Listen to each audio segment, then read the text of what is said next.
Hello दोस्तों, good morning. मैं सदाब sir Sanskrit classes में आपका बहुत बहुत स्वागत करता हूं।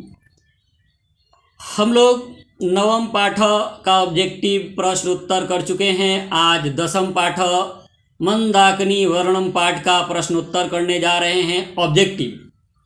ठीक है, इस चैप्टर को मैंने पढ़ा दिया है। जो लोग नहीं पढ़े होंगे मेरे चैनल पे पढ़ सकते हैं जा कर के। उसके बाद ऑब्जेक्टिव कीजिएगा तो ऑब्जेक्टिव क्वेश्चन करने में बहुत मज़ा आएगा। पढ़ने के बाद, चैप्टर को पढ़ने के बाद ऑब्जेक्टिव कीजिएगा ना, बहुत मज़ा आएगा, पूरा ऑब्जेक्टिव बन जाएगा।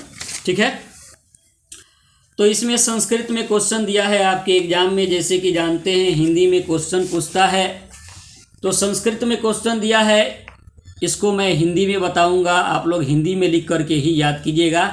आइए एक नंबर क्वेश्चन देखते हैं। एक नंबर क्वेश्चन दिया है, मंदाकिनी वर्णम पाठस्य रचनाकार कः अस्ति। मंदाकिनी वर्णम पाठ के रचनाकार कौन हैं?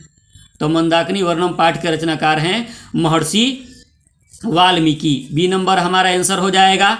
अगला क्वेश्चन है, रामायणम ग्रंथस्य रचनाकार कः अस्ति। रामायण ग्रंथ के रचनाकार कौन हैं? तो रामायण ग्रंथ के रचनाकार कौन हैं? इसके भी आंसर हो जाएगा वाल्मीकि। अगला क्वेश्चन है, अयोध्या कांड कस्य ग्रंथस्य अंश अस्ति। अयोध्या कांड किस ग्रंथ का अंश है?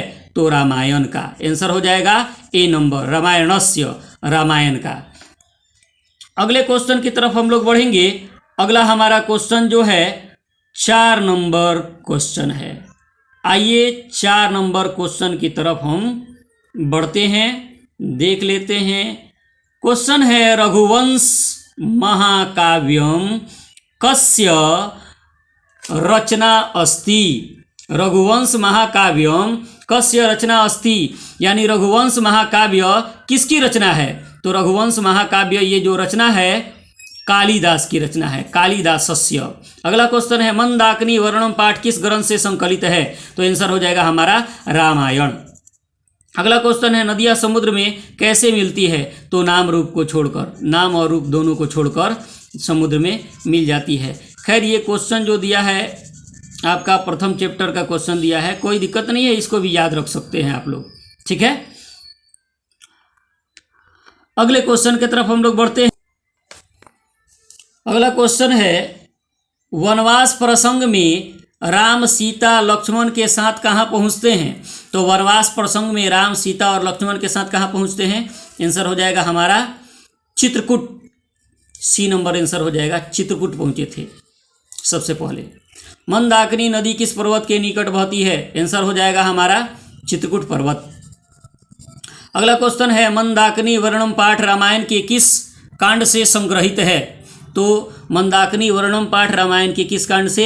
बी नंबर आंसर हो जाएगा अयोध्या कांड से संग्रहित है। इसमें और भी क्वेश्चन है जो कि मैं बता दे रहा हूँ, बोल दे रहा हूँ, आप लोग लिख लीजिएगा। ठीक है, जैसे कि क्वेश्चन है, मंदाकिनी वर्णम पाठ अयोध्या कांड के किस सर्ग से संकलित है? तो आंसर हो जाएगा 95वें सर्ग से। ठीक है, अगला क्वेश्चन की तरफ हम लोग बढ़ते हैं। अगला क्वेश्चन हमारा दिया है, कालिदास ने रघुवंश काव्य में मंदाकिनी का वर्णन किया है तो किस सर्ग में किया है?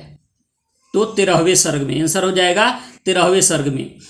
या इसके अलावा और भी इससे क्वेश्चन बन सकता है कि कालिदास ने मंदाकिनी नदी का वर्णन अपने किस काव्य में किया है? तो आंसर हो जाएगा रघुवंश काव्य में। ठीक है, अगले क्वेश्चन की तरफ हम लोग बढ़ेंगे।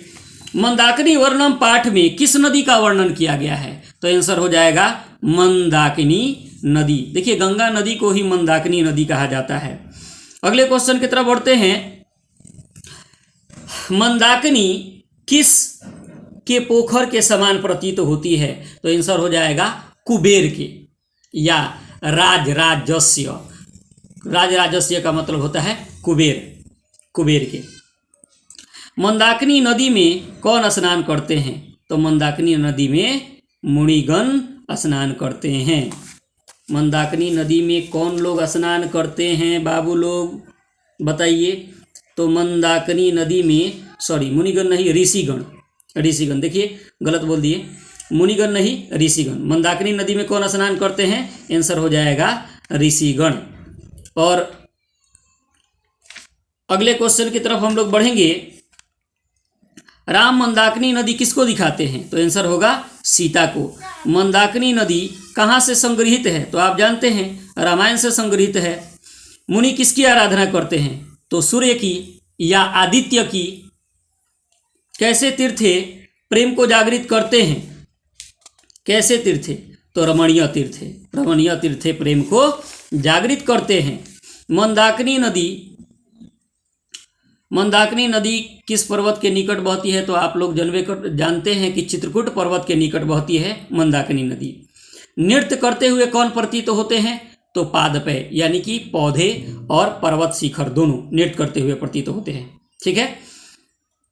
अभी मृग समूह द्वारा किनके द्वारा पिए गए जल गंदे हो गए हैं? ऐसे क्वेश्चन पूछा जा सकता है। अभी किनके द्वारा पिए गए जल गंदे हो गए हैं? तो मृग समूह द्वारा। दोनों हाथों को कौन उठाए हैं? मुनिगण। दोनों हाथों को कौन उठाए हैं? तो मुनिगण। विशालाक्षी शब्द किसे संबोधित किया गया है? तो विशालाक्षी शब्द सीता को संबोधित किया गया है। श्री राम मंदाकिनी में तैरते हुए किसको दिखाते हैं? तो पुष्प संचयन यानी कि फूलों के समूह को। पुष्प संचयन या फूलों के समूह को। सुंदर आवाज में कौन गाते हैं? यानी कि कौन पक्षी सुंदर आवाज में गाते हैं? तो रथांग हवायाना यानी चक्रवाक पक्षी। रथांग हवायाना हो जाएगा या चक्रवाक हो जाएगा। तो इतना प्रश्नोत्तर आप लोगों को याद रखना है। इसके अलावे और भी प्रश्नोत्तर मैं करा दे रहा हूँ। मंदाकिनी नदी हंस सारस से सेवित और फूलों से संपन्न है, उसके बाद भरना है इसमें, तो रम्याम हो जाएगा, रमणीय है। ठीक है। अगले क्वेश्चन की तरफ बढ़ेंगे। सीता रामचंद्रस्य यानी कि सीता रामचंद्र की ... थी, मतलब क्या थी? तो आंसर हो जाएगा प्रिया। ठीक है। अगला क्वेश्चन। जटाधारी ऋषि स्नान करते हैं, मतलब जटाधारी ऋषि कहाँ स्नान करते हैं? तो मंदाकिनी नदी में स्नान करते हैं। प्रशंसनीय व्रत वाले मुनिगण किसकी आराधना करते हैं? तो आदित्य की आराधना करते हैं। नदी के दोनों ओर कौन नृत्य करते प्रतीत होते हैं? तो वृक्ष। शहरी लोगों द्वारा किए गए दर्शन किसके द्वारा किए गए दर्शन से अधिक माना जाएगा? तो आंसर हो जाएगा चित्रकूट। पक्षी का पर्यायवाची क्या होता है? तो आंसर हो जाएगा द्विज। ठीक है। रथांग हवायाना का पर्यायवाची क्या होगा? तो चक्रवाक। रथांग हवायाना का पर्यायवाची क्या होगा? चक्रवाक। तो इस चैप्टर का संपूर्ण क्वेश्चन आंसर कंप्लीट हुआ। अगर मेरी वीडियो आप लोग को समझ में आई हो, लाइक शेयर कमेंट कीजिएगा। अगर कोई कमी दिख रही हो तो आप लोग कमेंट करके ज़रूर बताइएगा कि सर ये कमी दिख रही है पढ़ाने में, मैं उसको सुधारने का प्रयास करूँगा। Thank you.